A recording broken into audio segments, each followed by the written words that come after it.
Oh my gosh, camera's good. Hey guys, we're back. DecaDevon here with another DecaDevon classic. I'm sorry for not posting. I've been posting on TikTok because it is less work and I hate work, but I love working out. So that's gonna be kind of the theme of today's video. Today we're gonna be hitting upper day, a more shoulder and chest bias because those are my biggest weak points. And yeah, it's gonna be really cool. I promise. I promise I'll be good at this. Okay guys, we're on the way to the gym right now. Real quick, I wanted to talk about an issue that I've been seeing with pec deck form.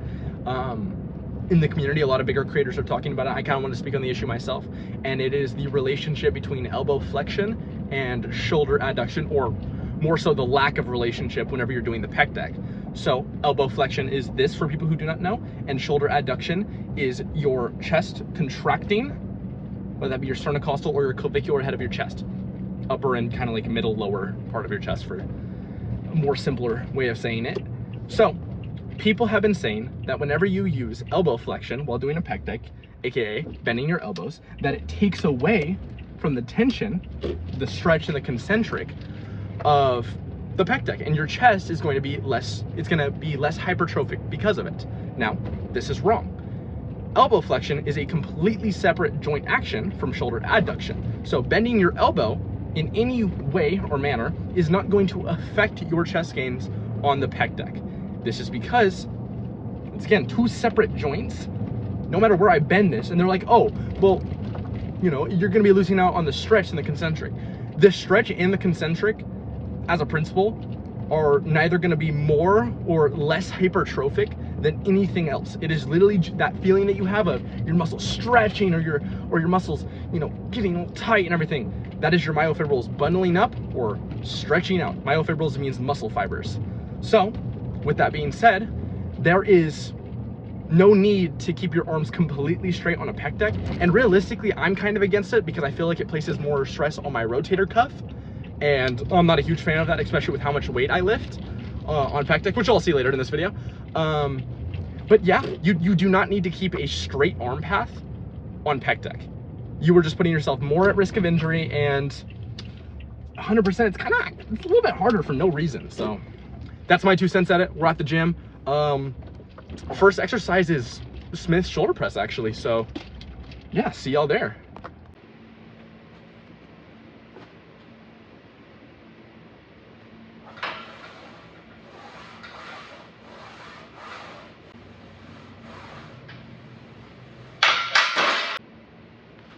We're gonna say 225 for a run. It should be good.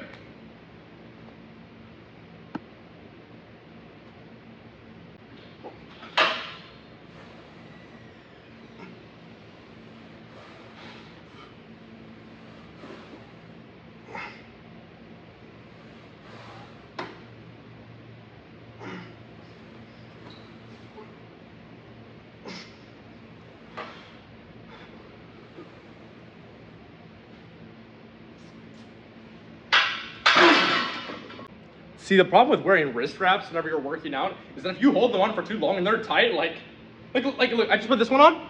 It's pink. Hold on, you cannot see my hand. Look at the difference. What the heck? Oh my gosh. Ah!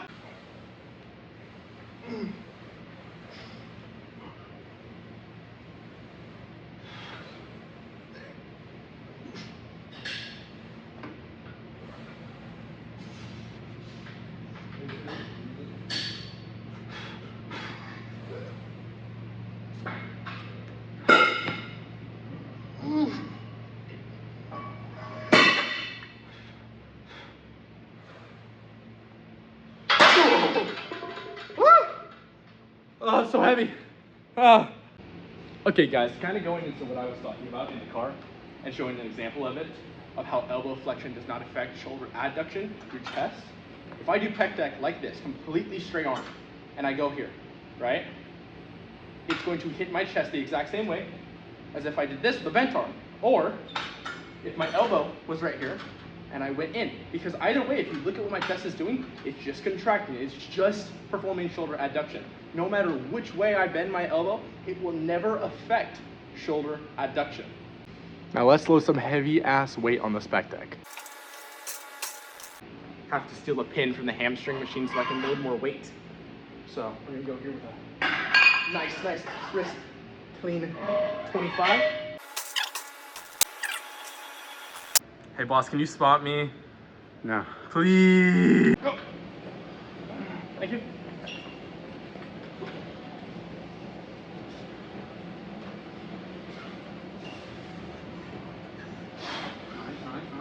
Go.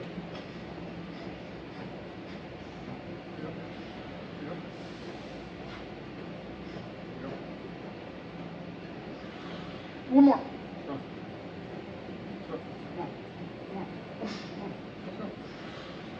Ooh.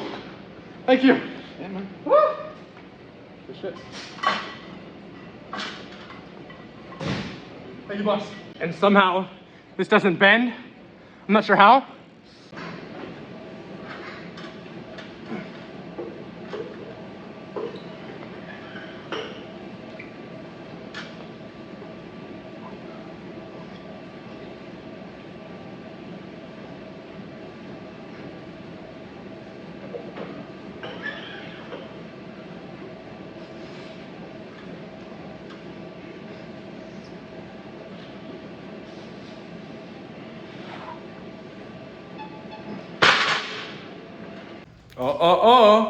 Caught me.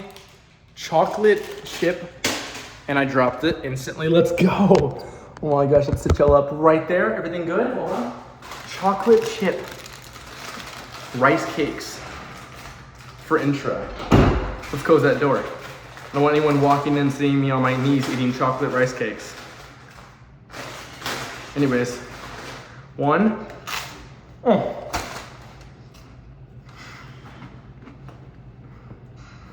So dry yet so good. And look, oh, look at little chocolate chips on it. That's amazing. I'm just saying.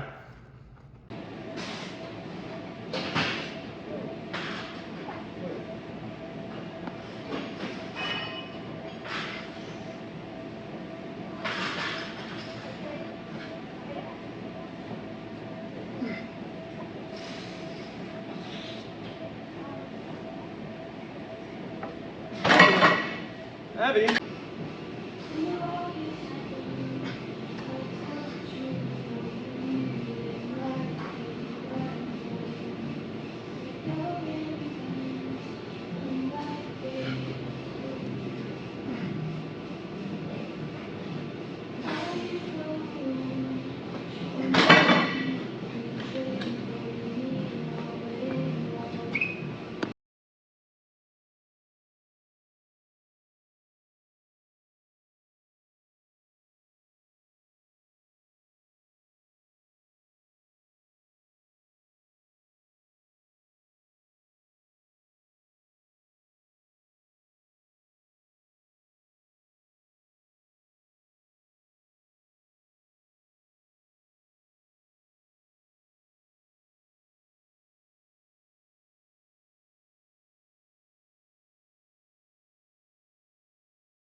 Hi.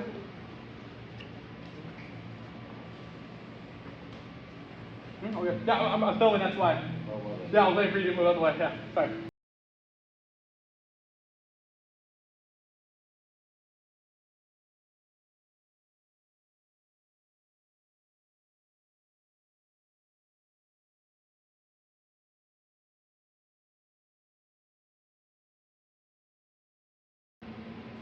You know, I just love having a 45-pound nutsack. It's It's truly visible. I enjoy it more than you think I would enjoy it.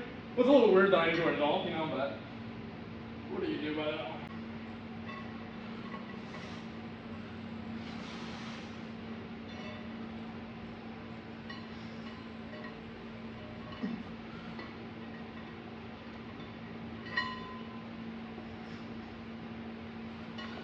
Woo. Heavy. My nutsack got slightly lighter. Ah.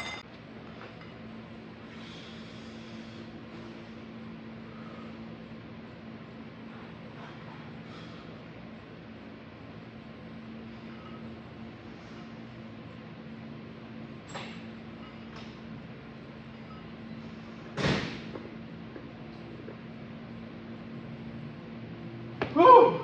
Now you're probably wondering, Devin, why would you do 3 back exercises?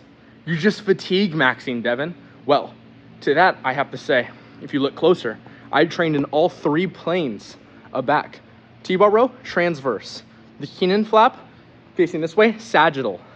That little pull-up setup, frontal plane. So training in the 3 planes of motion for the back is going to optimize your gains for hypertrophy and strength, and turns out doesn't fatigue you that much, like at all. I don't notice any extra soreness, and I've seen more back growth doing it. So have a transverse, a sagittal, and a frontal plane movement.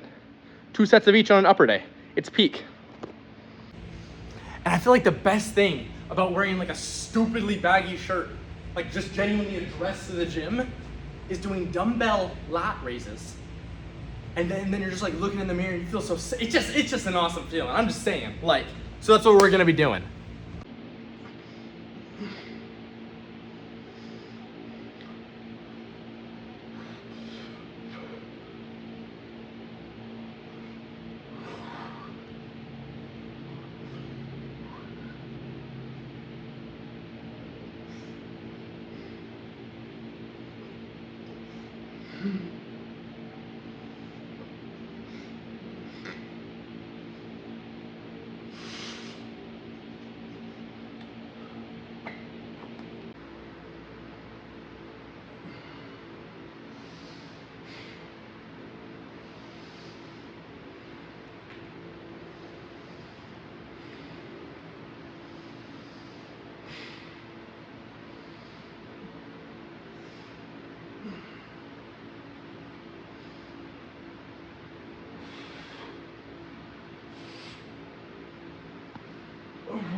Wrist kind of hurt there. I don't think I could have gotten another rep though, so. That last set got kind of cut short because my wrist really hurt. I was kind of doing the form a little bit wrong with my wrist. It's a JM press, which is my triceps. So a little bit unfortunate. So doing the same exact weight, so I feel like I probably could have done a little bit more. And we're really gonna push ourselves this set and really try to get our wrist not, hurting. I think my wrist also might hurt a little bit more because when I was on the pec deck earlier, I mean, that's a lot of weight on my wrist.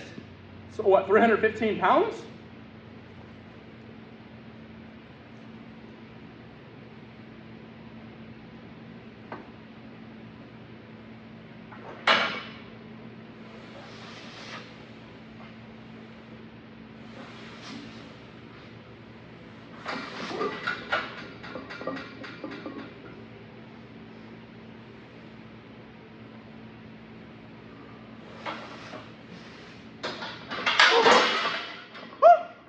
I did not have that.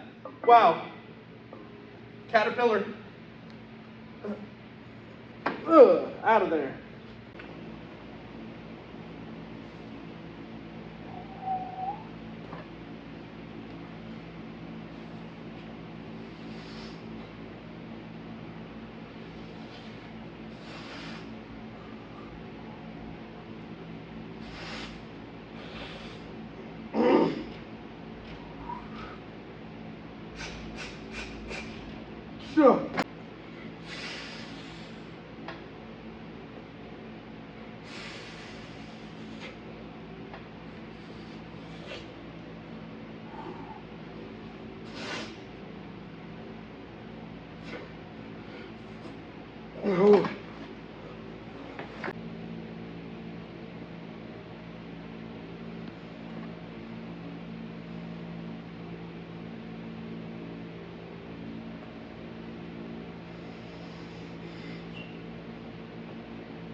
That was a good upper day.